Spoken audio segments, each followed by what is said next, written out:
എൻ്റെ ഫ്രണ്ടിൻ്റെ മോളുടെ കല്യാണമാണ്. അതിന് പോകാൻ വേണ്ടിയിട്ടുള്ളൊരു ഒരുക്കത്തിലാണ്. 25-നാണ്. അപ്പോൾ എൻ്റെ കൂടെ പണ്ട് മുതൽ പഠിച്ച കുട്ടികളെല്ലാം വരുന്നുണ്ട്. അപ്പോൾ അവരെയൊക്കെ കാണാമെന്നുള്ളൊരു സന്തോഷത്തിലും കൂടെയാണ്. അപ്പോൾ അവരൊക്കെ നല്ല തരുണീമണികളായിട്ട് സുന്ദരികളായിട്ടൊക്കെ വരും. അപ്പോൾ നമ്മളും ഒട്ടും കുറയ്ക്കാൻ പാടില്ലല്ലോ. അപ്പോൾ ഈ ബ്ലൗസൊക്കെ ഒരുവിധം തച്ച് തീർന്നു. അപ്പോൾ ഇനി അടുത്ത് കെട്ടാനുള്ളത് ഈ സാരിയുടെ കുച്ചിയാണ്. അപ്പോൾ അതും കൂടെ കെട്ടിക്കഴിഞ്ഞാൽ ഓക്കെ ആയി, ഫുൾ ഫിനിഷായി. അപ്പോൾ ഞാൻ അതും കൂടെ കെട്ടിയിട്ട് നിങ്ങൾക്ക് ഞാൻ എങ്ങനെയാണെന്നുള്ളത് കാണിച്ചു തരാം.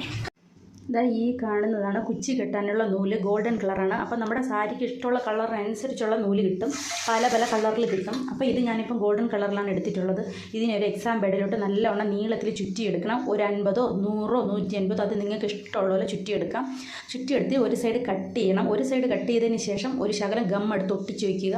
അങ്ങനെ ഇങ്ങനെ നീളമുള്ളൊരു കുഞ്ചലം കിട്ടും. എന്നിട്ട് അതിന് അടുത്ത് ചെയ്യേണ്ടതാണ് ഒരു ചെറിയ ഈർക്കിൽ കഷ്ണത്തിലോട്ട് ഇതിനെങ്ങനെ ചുറ്റിയെടുത്ത് കുറച്ച് പാകത്തിന് കുഞ്ചലാക്കി എടുത്തതിന് ശേഷം നല്ലോണം ടൈറ്റായിട്ട് കെട്ടണം. ഈ കെട്ടാൻ വേണ്ടിയിട്ട് ഒരു ഗോൾഡൻ കളർ കങ്കൂസ് നൂല് നമുക്ക് വാങ്ങാൻ കിട്ടും.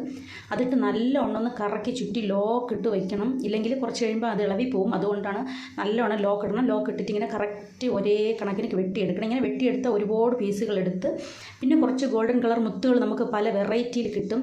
അതിനെയും കൂടെ ചേർത്ത് നമുക്കിങ്ങനെ കുച്ചി കെട്ടാവുന്നതാണ്. നല്ല ഭംഗിയായിരിക്കും കാണാൻ സാരിയിൽ.